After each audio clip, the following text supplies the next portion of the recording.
suis en compagnie de Villemot Alain et Hervé Jonathan. Bonjour Alain, vous êtes le dirigeant de CRSI et vous, Jonathan, le responsable communication. Voilà, donc Bonjour. Bonjour. Bonjour. Si j'ai bien compris, l'entreprise a fait ses 10 ans cette année. Qu'est-ce qui, selon vous, a fait le succès de ces 10 années ? Alors, la première clé de notre succès réside dans nos clients. Nos clients sont des gens formidables. Ils vont construire des simulateurs de vol, ils vont construire les briques d'Internet, ils vont gérer notre sécurité, ils vont gérer le tri postal. Et c'est vrai que sans nos clients, on n'aurait jamais eu le succès qu'on a aujourd'hui. Après, évidemment, il y a une dose aussi qui est liée à l'équipe. Notre équipe est composée avant tout de passionnés de l'informatique, mais passionnés de l'électronique, de la mécanique, mais aussi des finances, du commercial, etc. On est une équipe de jeunes, mais de moins jeunes. Chez nous, ça va de 19 à 63 ans. Donc on a vraiment tout le genre de profil. On reflète un peu la société française. On a aussi des diversités culturelles dans tous les sens. On a des gens qui viennent du Maroc, de Roumanie, de France, des États-Unis, etc., etc. De Chine, du Vietnam, c'est vrai que j'en oublie encore d'autres. Et je dirais vraiment, c'est l'ensemble de ce melting pot, aussi bien en termes de fonctions qu'en termes de personnes, a permis en fait réellement de mettre au cœur de l'entreprise des innovations permanentes à tous les niveaux, que ce soit au niveau technologique, au niveau managérial, à tous les niveaux. Voilà. D'accord. Votre entreprise a doublé ses effectifs cette année, donc c'est ce type de profil qui vous ont rejoint au sein de votre équipe ? Un peu plus que doublé et j'espère encore plus d'ici à la fin de l'année. D'accord. Donc c'est vrai que les profils qu'on a rajoutés, c'est pendant environ 7 à 8 ans, on a été dans un mode assez introverti. C'est-à-dire qu'on n'a pas cherché à se développer, on a travaillé avec des grands comptes français, des gens qui nous ont suivis depuis quasiment le début, mais on avait besoin de le faire savoir. Donc on a commencé sur des premiers salons un peu à l'étranger, de manière un peu discrète par rapport au marché français.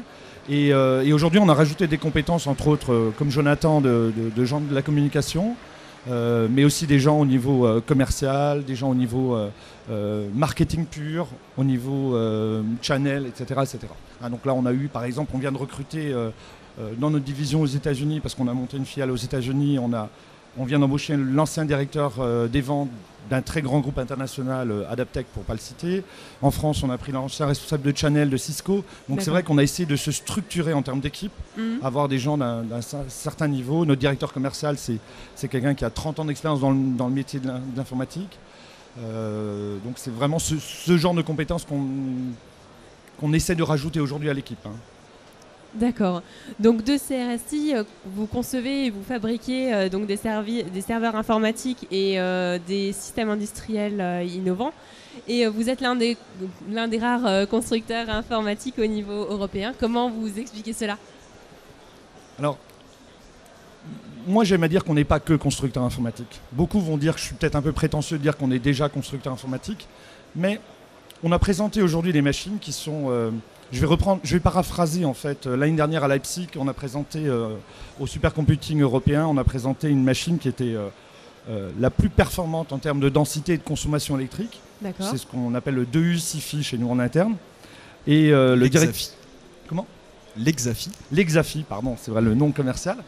Et on a le directeur de la R&D d'IBM qui est passé sur le stand d'Intel où nous on exposait notre machine et qui a été très très surpris de notre machine. Et après un quart d'heure d'explication et de tests de sa part, il nous a vraiment félicité parce qu'il a trouvé que c'était la conception la plus audacieuse et la plus performante du marché en juin 2014. D'accord. Bon, le marché évolue souvent, on est dans un métier qui va très très vite, où on a vraiment besoin d'innover. On vient de présenter là au mois de juillet une machine qui est la plus performante au monde aujourd'hui pour le big data. On a eu 50 articles de presse aux États-Unis. D'accord. On a eu un tout petit article en France. Bon. Après, c'est vrai qu'on l'a présenté à Francfort, on l'a peut-être pas présenté en France, mais nul n'est prophète dans son pays. Maintenant, pourquoi on est les seuls, pas les seuls, mais presque les seuls en Europe ? On a vraiment décidé, ce que je disais avant, on n'est pas que constructeur informatique. On essaye d'avoir des visions un peu plus larges et de créer des tendances en termes de R&D, de recherche-développement. On a la chance d'avoir le crédit d'impôt recherche, faut être honnête, c'est vrai que ça a été une part non négligeable de notre capacité à pouvoir embaucher des ingénieurs, de pouvoir se dire oui, maintenant je vais mettre 300, 500, 600 000 euros sur la table en termes d'ingénieurs pour pouvoir embaucher des gens, parce que je savais que derrière, le crédit d'impôt recherche allait nous aider. La BPI nous soutient aujourd'hui en nous préfinançant notre crédit d'impôt recherche.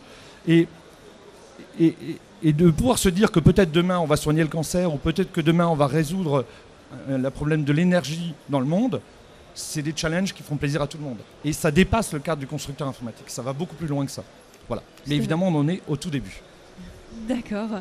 Et justement, vous parlez de début, on va parler d'avenir. Que pouvons-nous attendre de CRSI pour les prochains mois, pour les prochaines années? Eh bien, en dehors des produits qu'on va développer, évidemment, on a des produits très très innovants.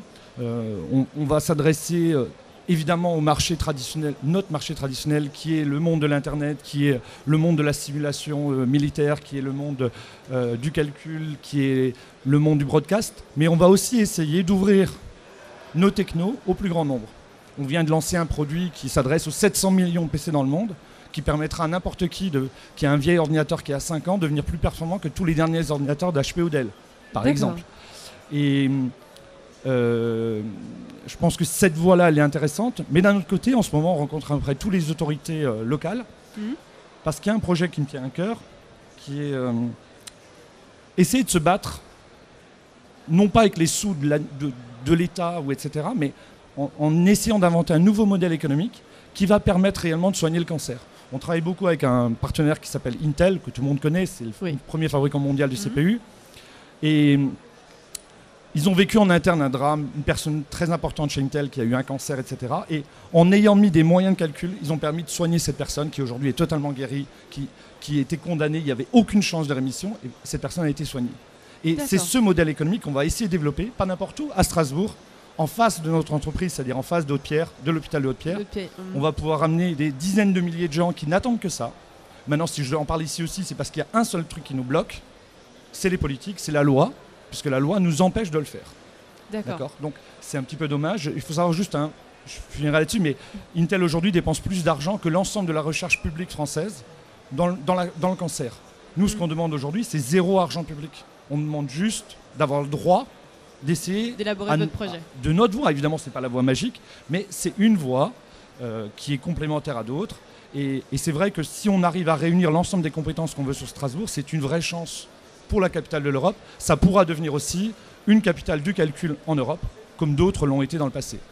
D'accord, en vous souhaitant réussite alors sur votre projet. Merci. Parlons un peu du salon. Justement, est-ce que c'est votre première fois sur Innovia?